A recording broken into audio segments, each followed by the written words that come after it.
Bismillah, Assalamualaikum warahmatullahi wabarakatuh. Waalaikumsalam Kami, warahmatullahi wabarakatuh. kami dari kelompok 2 rancangan gedung, ada saya Arik Muhammad Zulfikar sama teman-teman saya Fahri Ferdiansyah, Zaki Mutakin sama Uwais Al-Qurni akan memaparkan progres dari hasil perancangan gedung kelompok kami.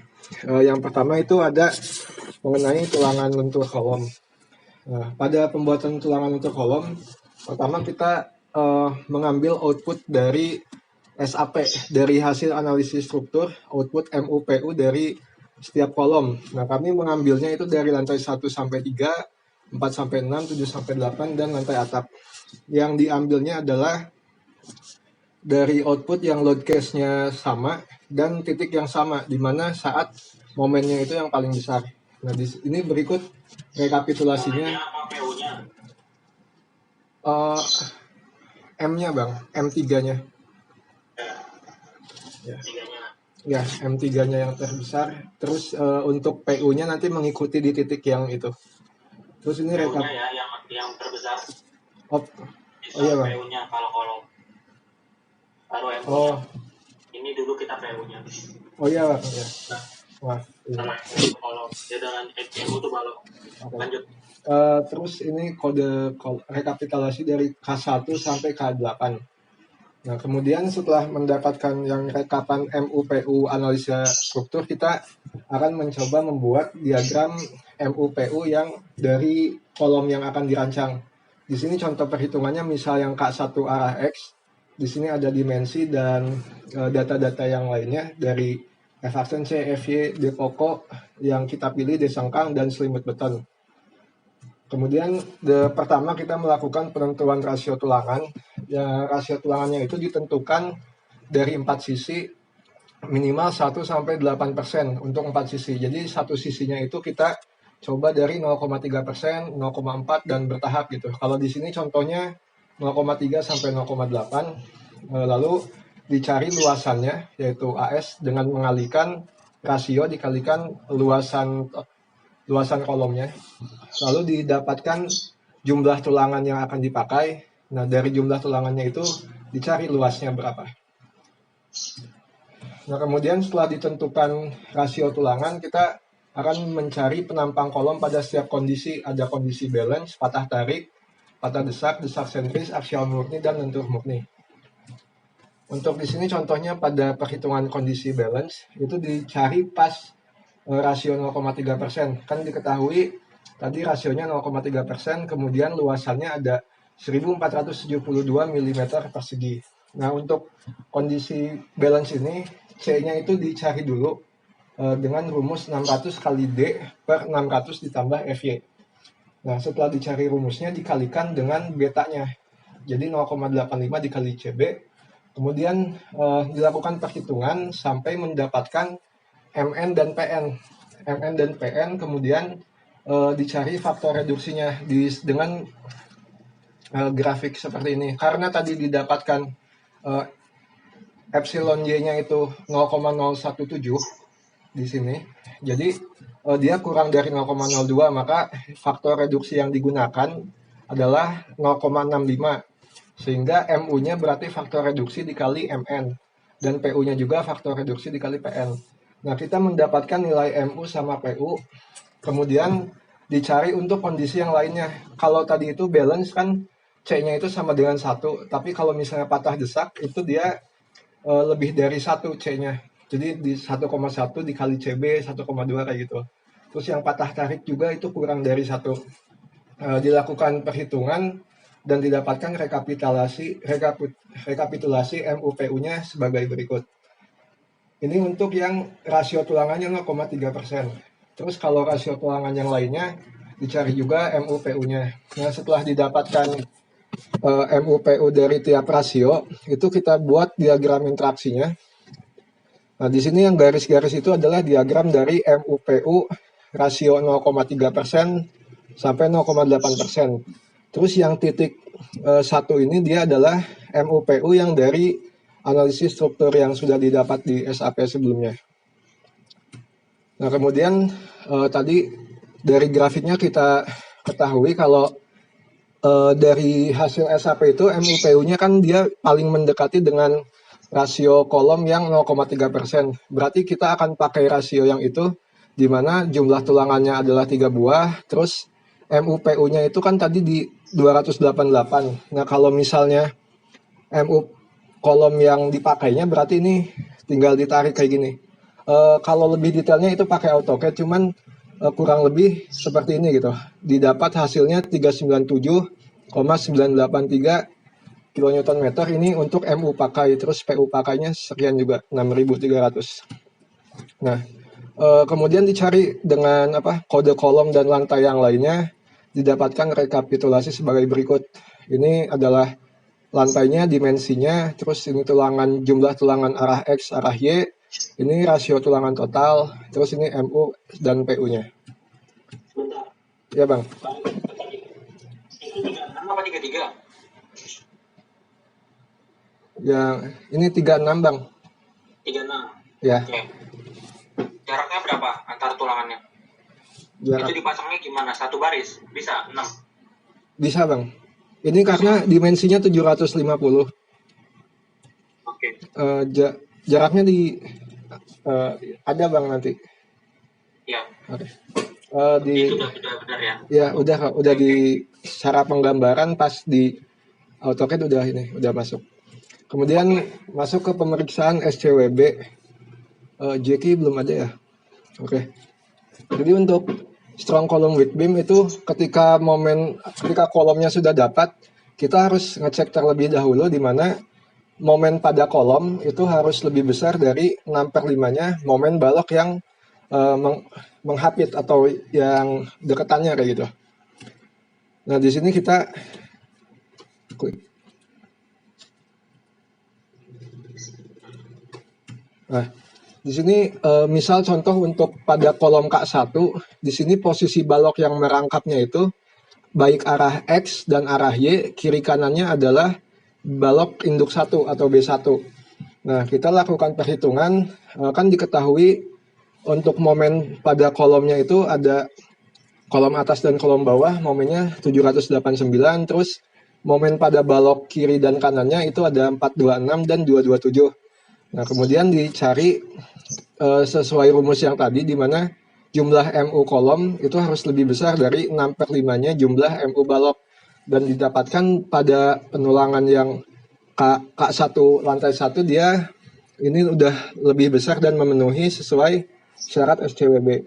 Kemudian dilakukan perhitungan pada yang lainnya, dan ini untuk lantai 1-9 pada K1 arah X sudah oke semua, dan juga yang lainnya sudah memenuhi syarat strong column weak beam. Kemudian tulangan geser kolom. Selanjutnya perhitungan untuk tulangan geser.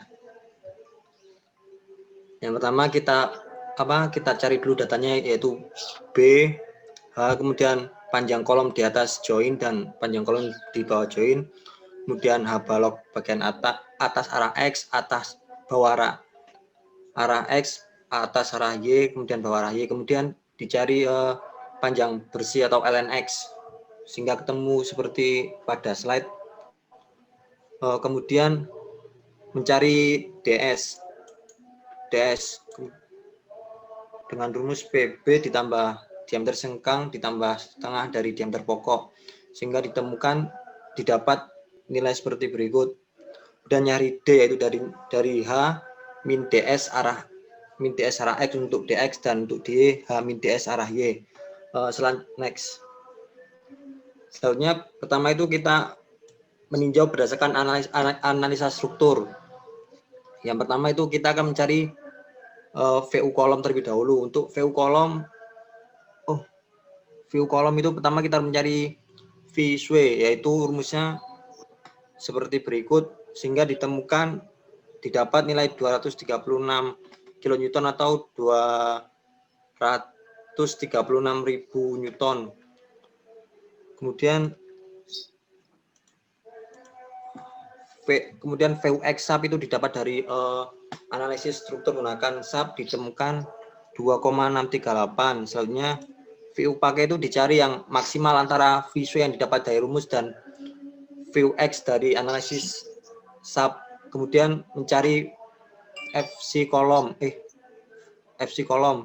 Untuk rumusnya sendiri itu seperti pada slide, didapatkan nilai itu sekitar 770.000 Newton. Next. Selanjutnya menentukan daerah seni plastis, yaitu mempertimbangkan tiga poin. Yang pertama, tinggi elemen struktur 1/6 dari tinggi bersih kolom, dan 500 mm itu nanti akan diambil nilai yang paling besar di antara tiga itu. Didapat yang tertinggi itu dari tinggi elemen struktur, yaitu atau D itu 684,5 mm. Selanjutnya menghitung tulangan geser pada sendi plastis. Untuk pada daerah sendi plastis nilai VC-nya itu 0. Terus mencari VS dengan rumus VU terus min VC ditemukan 315.718 sekian.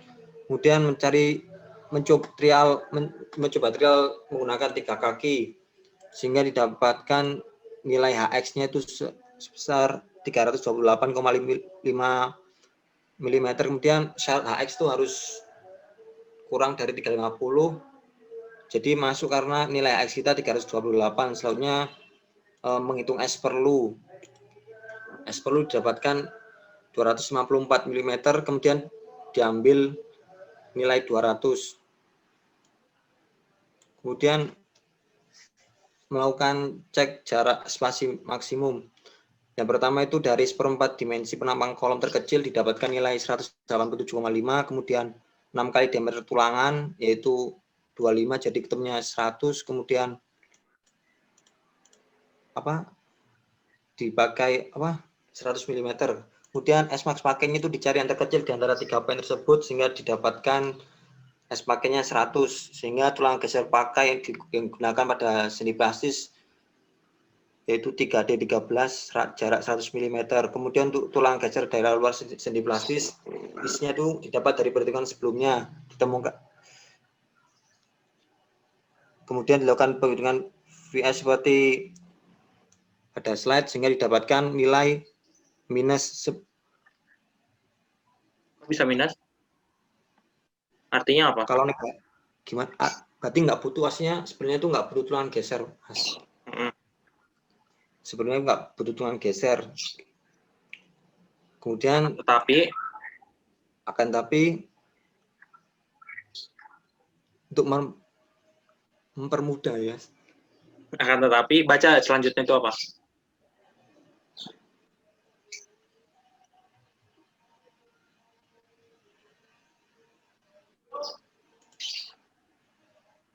Itu loh dibaca. Sepanjang sisa tinggi kolom bersih, tinggi kolom dikurangi I0 di masing-masing ujung kolom diberi sengkang dengan spasi minimum 150 mm atau 6 kali diameter tulangan longitudinal. Berarti segitu ya spasinya. Walaupun nggak perlu, tapi tetap perlu dikasih, tapi sejarak itu ya udah.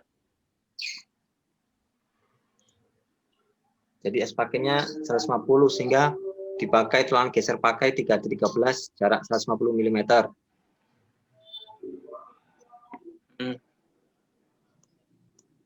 Kemudian selanjutnya ditinjau berdasarkan persyaratan confinement.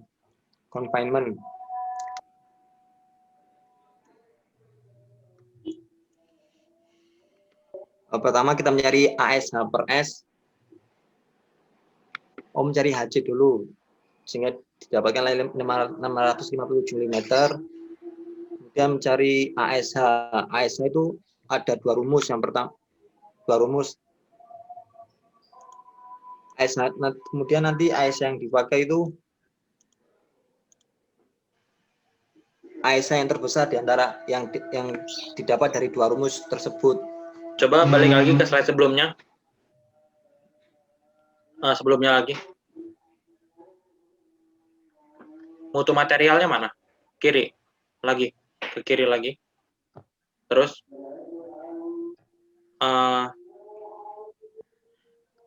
Nah, itu kemarin aku kasih mutu itu gimana ya? Lebih besar dari 12 mili atau FY pokok dan FY sengkang?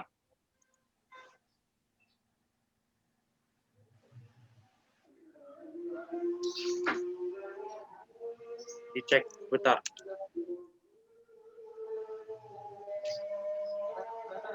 Kelompok berapa nih? Kelompok 2 ya? Ya, Bang.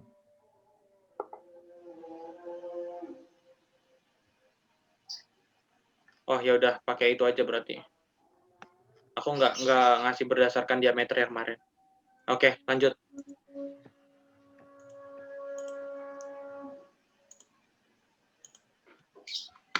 Nah, tadi sampai AS pakai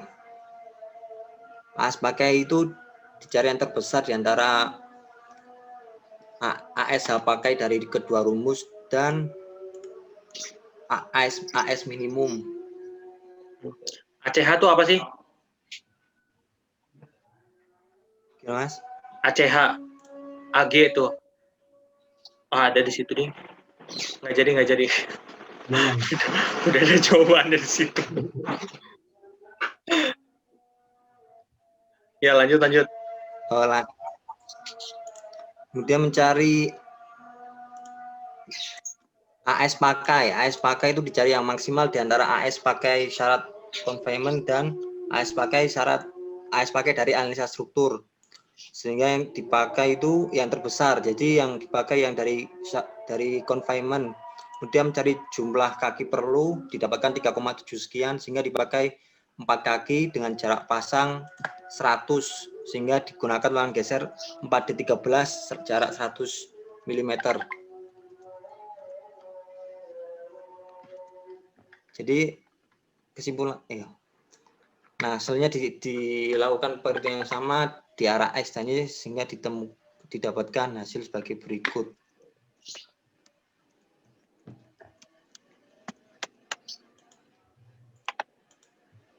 Kolom join. Coba lihat tadi tulangan geser, rekapitulasinya.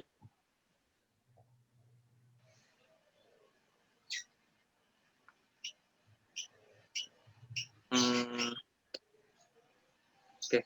Kolomnya berapa ukurannya? Yang paling gede berapa? 750 kali 750. Ya. Daerah gempanya daerah mana? Jogja. Oh, Jogja, ya udah. Lanjut.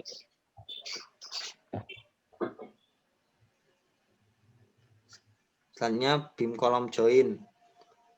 Beam kolom join itu menentukan tulangan dipakai di daerah join. Yang pertama itu menentukan daerah join, yaitu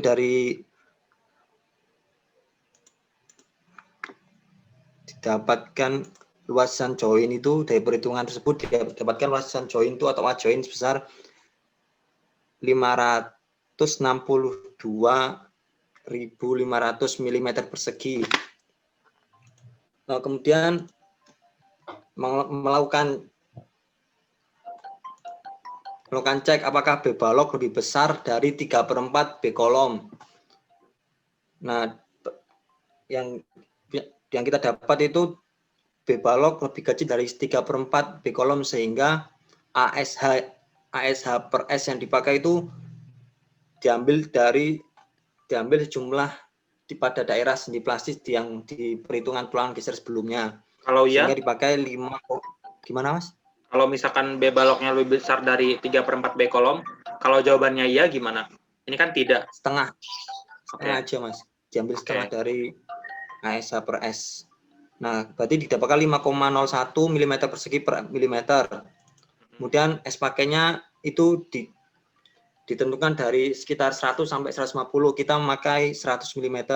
Kemudian ASH perlu dari ASH per S dikali S. Kemudian di sengkang kita menggunakan ukuran 13 mm. A1 tulangan, kemudian jumlah kaki perlu 3,7 sehingga didapatkan sengkang pakai kita 4D13 100 mm. Nah, kemudian untuk mengecek kekuatan geser beton di join.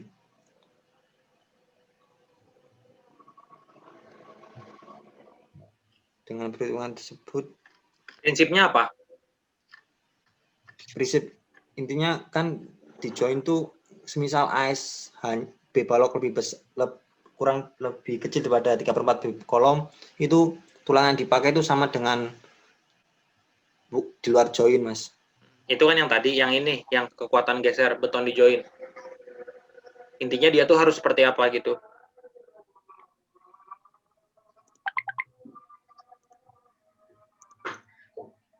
Mampu menahan gaya geser.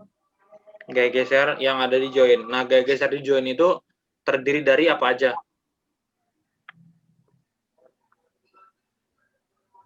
Oh.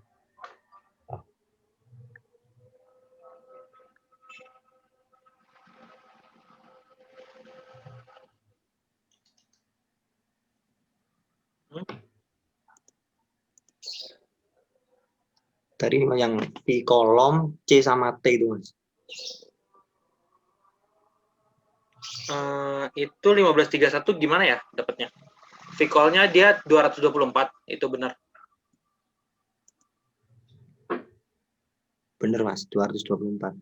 224 dikurangi 1145 dikurangi 610 hasilnya 1531. Atau gimana?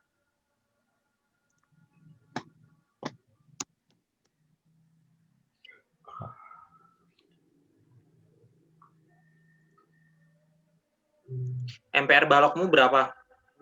Salah, Mas. Harusnya view join-nya minus 759.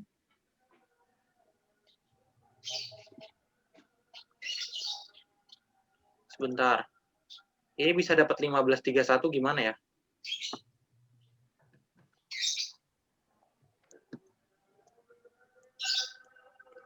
Itu apa?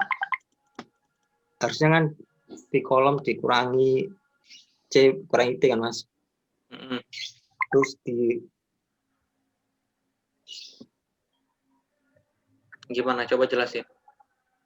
itu kita kayaknya salah rumus, Mas. Kita V kolom tambah C kurangi T.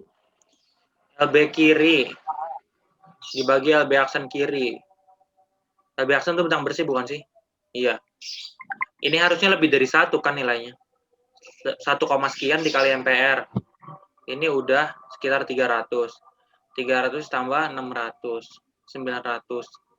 900 dibagi setengah dari H1 tambah H2. H1 tambah H2 itu kolom. Dibagi 4. 9 dibagi 4.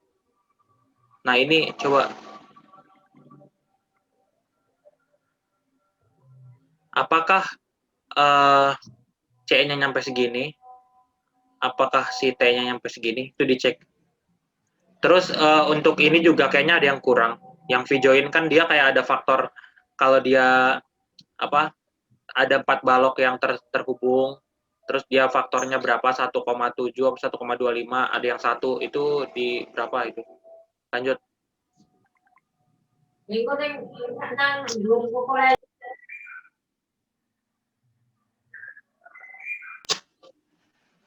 Lanjut. Selanjutnya yang next.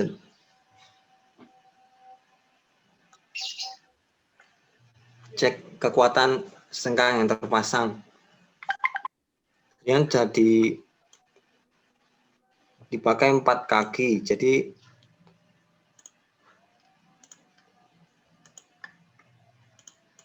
dilakukan perhitungan sehingga didapatkan VS-nya itu sebesar 1250 sekian kilonewton. Kemudian mencari nilai VVN apakah lebih besar dari view join ketika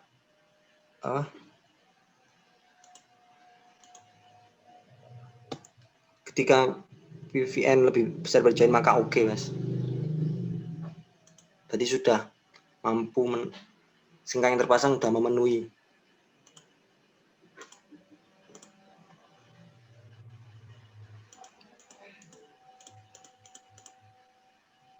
Lanjut tuh. Ya udah. Sehingga yang digunakan tulangan geser biji yang digunakan di daerah join itu 4D13 100 mm. Dilakukan perhitungan yang sama sehingga didapatkan hasil sebagai berikut.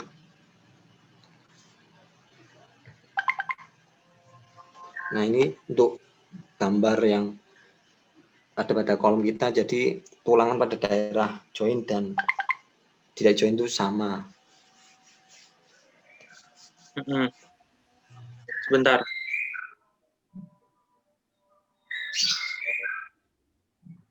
Oke. Lanjut Bang. Coba, oh nggak ada di sini ya. Udah lanjut fondasi. Nah, ini sekarang masuk ke bab fondasi. Berikut ini adalah data tanah dan NSPT-nya di tanah sedang dan kohesif. Kohesif itu maksudnya apa ya?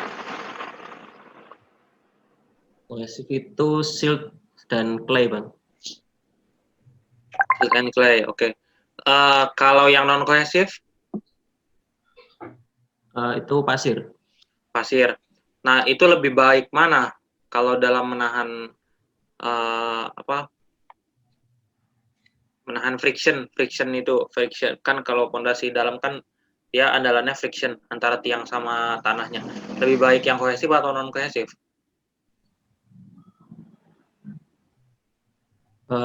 Baik yang itu sih Bang, yang silt itu. Ya, karena kalau non kohesif kan butirannya lepas. Iya. Nah, ini diameternya berapa? Diameter ini. Ini diameternya, ini kan diameter pilenya ya Bang. Nah, ini kan yang dibahaskan desain fondasi K1. Itu Ya. diameternya 0,8 meter. Pertama-tama itu kan dihitung dulu daya dukung izin tekan berdasarkan NSPT dan daya dukung izin berdasarkan material. Dari kedua nilai itu dicari yang paling kecil, digunakan sebagai daya dukung izin tekan. Maka didapat nilai 214,466 ton. Selanjutnya juga dicari daya dukung izin tarik berdasarkan NSPT. Didapatkan nilai 277,465 ton. Yang dipakai kemudian nilainya yang mana? Yang dipakai yang tekan Bang. Kan yang tekan tadi ngitungnya berdasarkan berapa kondisi? Dari dua kondisi. Yang diambil yang lebih kecil. Terus lanjut.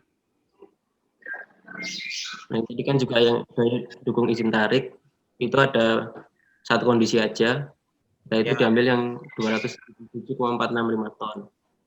Ya, terus kemudian setelah itu dicari jumlah tiang yang diperlukan, yaitu dengan cara PU per PA.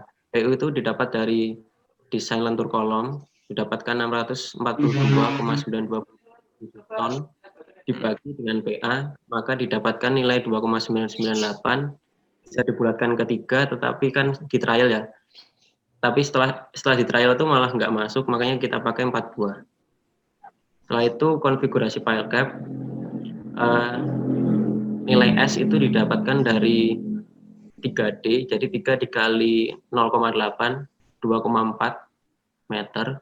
Untuk jarak tepinya 2D, jadi 0,8 dikali 2.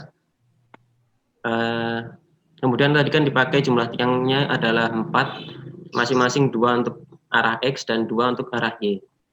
Setelah itu dari yang setelah diketahui ada jarak tiang dan jarak tepi bisa dihitung untuk nilai B dan H-nya. Didapatkan 5,6 sama ya, jadi bentuknya persegi. Setelah itu akan dicari daya dukung kelompok tiang, tetapi tidak bisanya dikalikan jumlah tiang dikalikan daya dukung izin tekan, harus dikalikan efisiensi sebagai nilai reduksinya.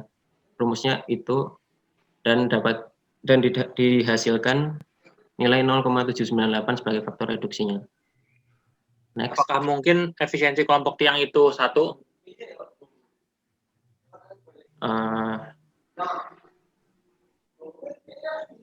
Enggak Bang. Ya. Karena nilainya kan enggak, tiang itu kan enggak bekerja, enggak bisa langsung dikali gitu Bang. Jadi harus ada reduksinya dulu. Yuk, next. Nah, ini tadi daya dukung kelompok tiang, efisiensi dikali jumlah tiang dikalikan daya dukung izin tekan dihasilkan 682,146 ton, lebih besar dari PU max kolom. Selanjutnya, untuk menghitung beban maksimum tiang, ada rumus ini untuk Pmax. Rumusnya sama, hanya tinggal memvariasikan plus minusnya. Dihasilkan 4 plus minusnya. 4 output. Ya, Bang? Maksudnya plus minusnya itu apa? Nilai plus dan minusnya ini, Bang. Iya, apa yang menyebabkan dia nilainya plus dan minus? Kan dia cuma kali tambah doang tuh. Ya, cuma kali perkalian aja. Kok dia bisa minus? Perkalian dan bagi doang. Minusnya dari mana? Dari ini, Bang, kan ada Apa? momen ya ini.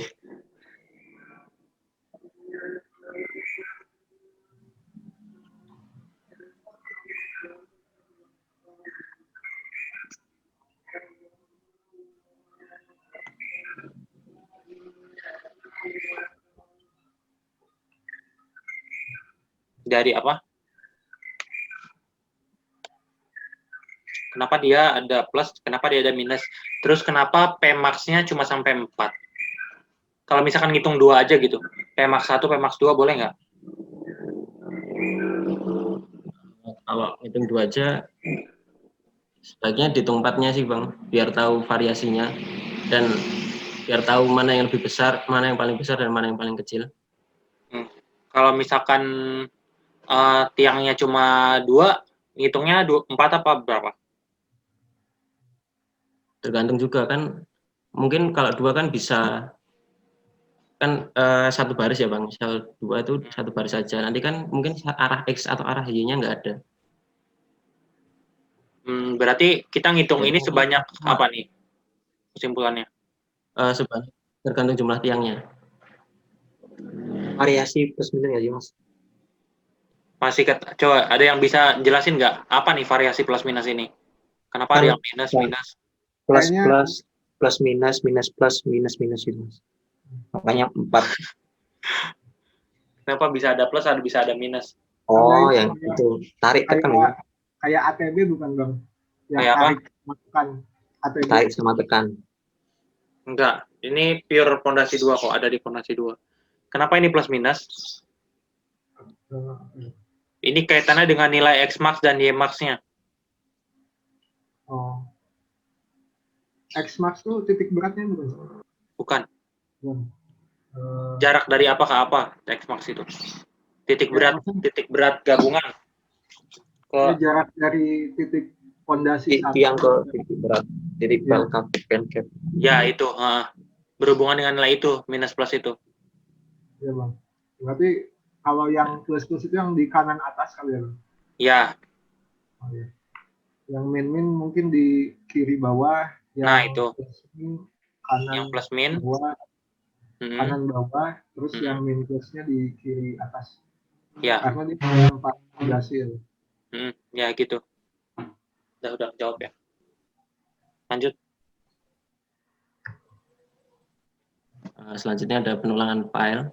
Digunakan rasio tulangan 1,5% dengan diameter tiang 800 mm dan dilakukan perhitungan sebagai berikut mulai dari AG, AS. Kita gunakan diameter tulangan 29 mm dan untuk mengetahui nilai jumlah tulangan lentur yang dipakai digunakan perhitungan AS per A1D dihasilkan 12 buah. Kemudian selimut betonnya 50 mm, jarak sengkang 13 mm. Maksud saya di sengkang 13 mm dan jarak sengkangnya 100 mm. Tulangan lentur pakainya 12D29 dan tulangan sengkang pakainya D13 100 mm. Next. Selanjutnya tadi kan desain tiangnya, sekarang desain pile cap-nya. Tadi sudah diketahui nilai B dan H-nya 5,6 dan B dan H kolomnya 0,75 meter. Untuk T itu dilakukan trial juga terhadap kontrol geser satu arah dan kontrol geser dua arah. Yang pertama, kontrol geser satu arah, dicari nilai tegangan yang ditimbulkan PU dengan cara P per A, yaitu ditemukan 201,120 kilonewton per meter persegi. Dan untuk tebal efektif pile cap itu rumusnya T dikurang PB didapatkan 1,125 meter. Dan untuk G aksen yaitu daerah pembebanan yang diperhitungkan untuk geser penulangan satu arah dihasilkan 1,3 meter. Dan kita dapat mengetahui VU yaitu dengan cara mengalihkan tegangan yang ditimbulkan PU dengan luasan penampang kritis yaitu L dikalikan G aksen didapatkan 1464,151 kilonewton. Dan kemudian kita hitung juga kuat geser betonnya dengan rumus seperti ini. Didapatkan nilai 3.937,5 kilonewton dan sudah oke karena lebih besar dari PU. Selanjutnya kontrol geser dua arah. Pertama kita menghitung B aksen terlebih dahulu, yaitu panjang daerah kritisnya. Kemudian kita menghitung VU juga dan dapatkan nilai 5.600,049 kilonewton per meter persegi. Kita gunakan koefisien 40 ini karena kolom KA1 ada di dalam, tidak di tepi. Dan untuk nilai beta ini adalah bisa 1 karena kolomnya persegi. Kemudian untuk nilai B0 yaitu B aksen dikalikan 4 itu untuk menghitung keliling daerah kritis tadi. Setelah itu kita gunakan 3 variasi nilai VC, diambil yang terkecil sebesar 10.546,875, lebih besar dari PU dan sudah oke. Next. Tadi selanjutnya sebentar. Ini 1,2 ya. Ya. Pertimbangan pertimbangan pengambilan keputusan untuk pakai tebal 1,2 itu apa? Itu kan tadi kita lihat dari geser satu arah, dia selisihnya coba lihat kiri. Dia selisihnya 1464 ke 3900, itu kan 2 kali lipat. Yang sebelah kanannya itu 10.000 2 kali lipat juga. Bisa nggak lebih kecil dari 1,2? Kenapa pakainya 1,2? Pertimbangannya apa? Kemarin bisa sih Bang sebenarnya di bawah 1,2. Tapi itu jarak antar tulangannya jadi mepet banget. Oke.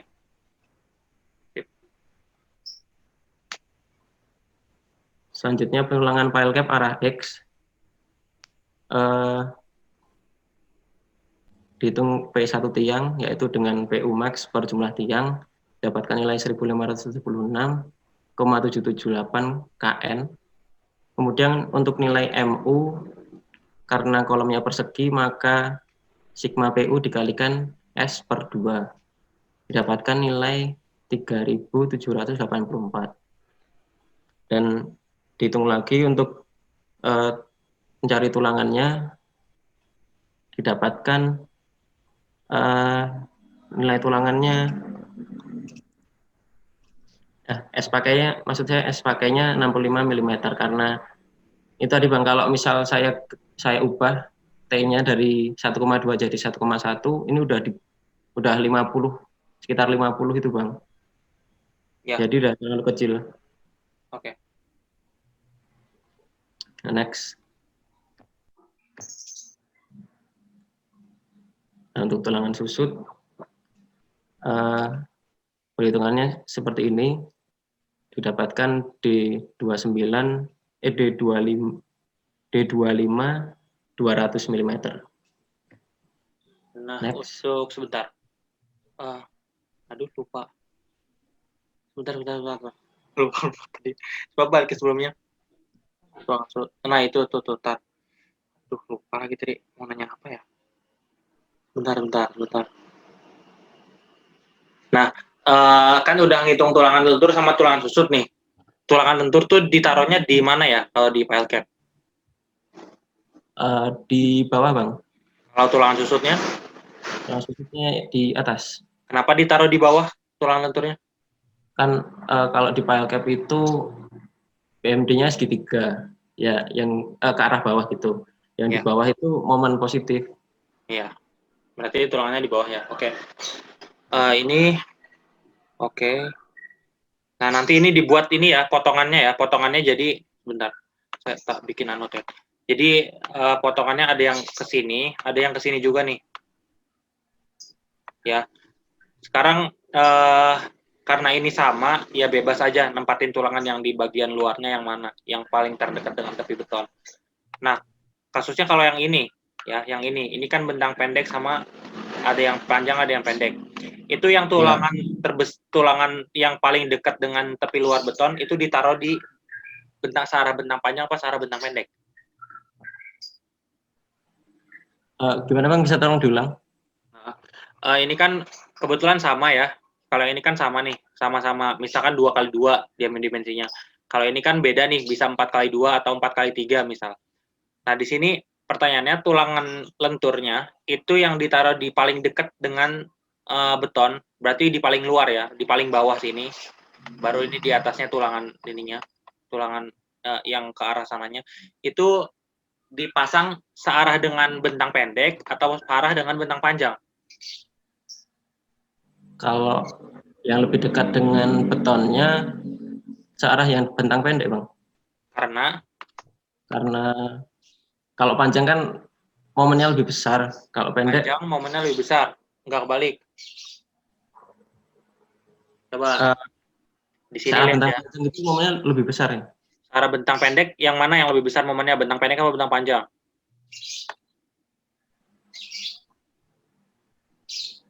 Nih, ini arah bentang panjang nih, momen ke sini nih ya. Ini arah bentang panjang. Ya. Yang ke sini ini arah bentang pendek. Ya kan arah bentang pendek yang ini. Momennya lebih gede yang mana?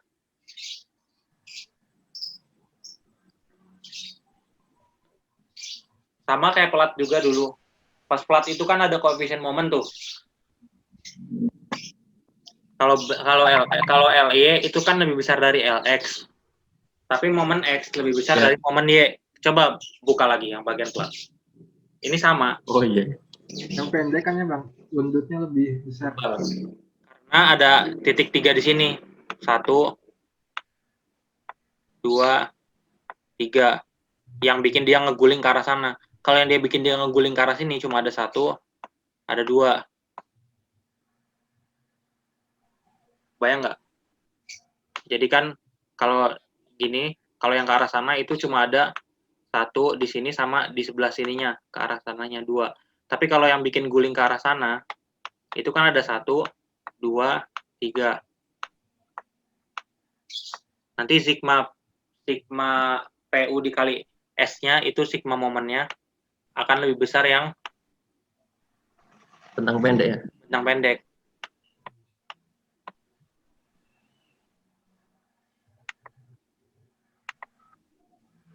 Ya gitu. Nanti ini dibikin potongannya juga di gambar teknisnya. Yang ke arah sana sama yang ke arah sini. Otomatis kan nanti yang ke arah sini itu ini. Kan berarti begini nanti. Nah, terus yang ke arah sananya itu di pertama, berarti bulat-bulatnya di bawah. Terus yang panjangnya di atasnya. Berarti harus penggambaran posisi atas bawah tulangannya tadi ya, Bang? Jadi nggak cuma satu aja gini, tapi dibikin 2. Yang potongan sini dibikin, yang potongan sini dibikin. Jadi nanti gambarnya ada yang ke arah sana juga. Oh iya. Gitu. Siap, Bang. Ya. Ya udah lanjut RAB. Jak. Ya, Zaki Bang.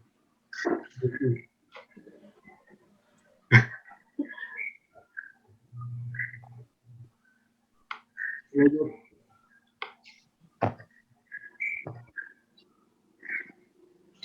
di rekapnya apa dijelaskan?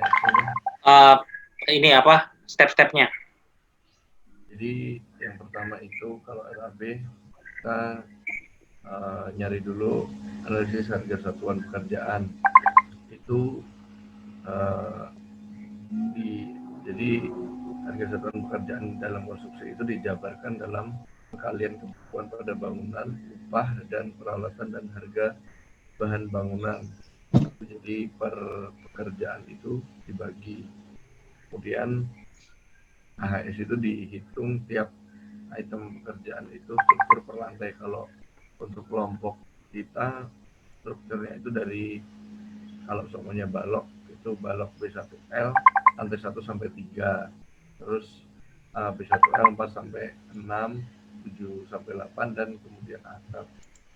Terus kalau bahan dan tukangnya itu kita mengambil koefisien satuan pengali itu dapat dari SNI 2008. Terus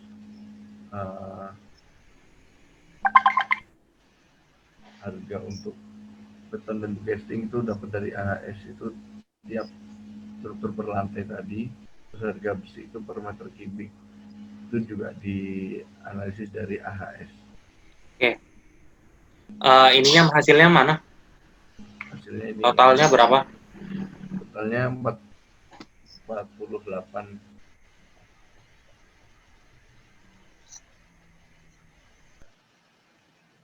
miliar 480.187.627. per meter perseginya jadi berapa? Per meter perseginya kemarin malah belum, Bang. Dihitung sekarang.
Meter perseginya 2.107.201, Bang.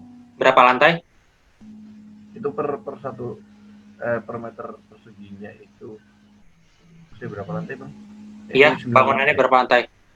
Berarti totalnya gimana? Per meter perseginya 48 M dibagi dengan luas satu lantai dikali 9 kan? 21 lantai dibagi itu, Bang, bagi 9 lantai. Dikali 9. Di ini apa? 48 M ya. 48 M itu dibagi dengan luas satu lantai dikali 9. Jadi dalam kurung. Luas satu lantai dikali 9-nya dalam kurung.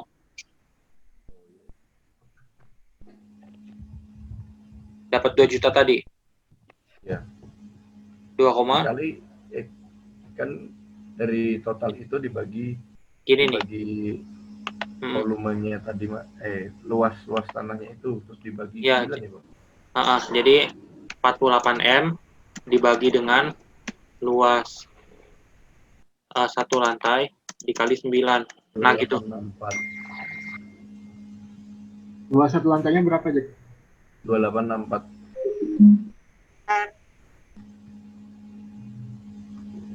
Dari AutoCAD bisa itu, di hatch aja.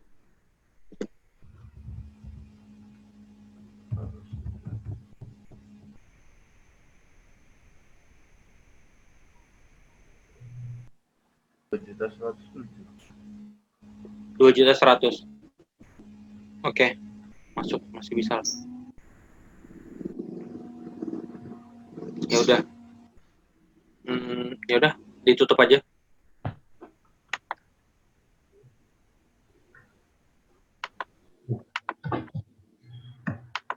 Jack, ditutup, Jack. Presentasi dari kelompok 2, kurang lebihnya kami mohon maaf. Bila taufiq wal hidayah. Wassalamualaikum warahmatullahi wabarakatuh. Waalaikumsalam warahmatullahi wabarakatuh.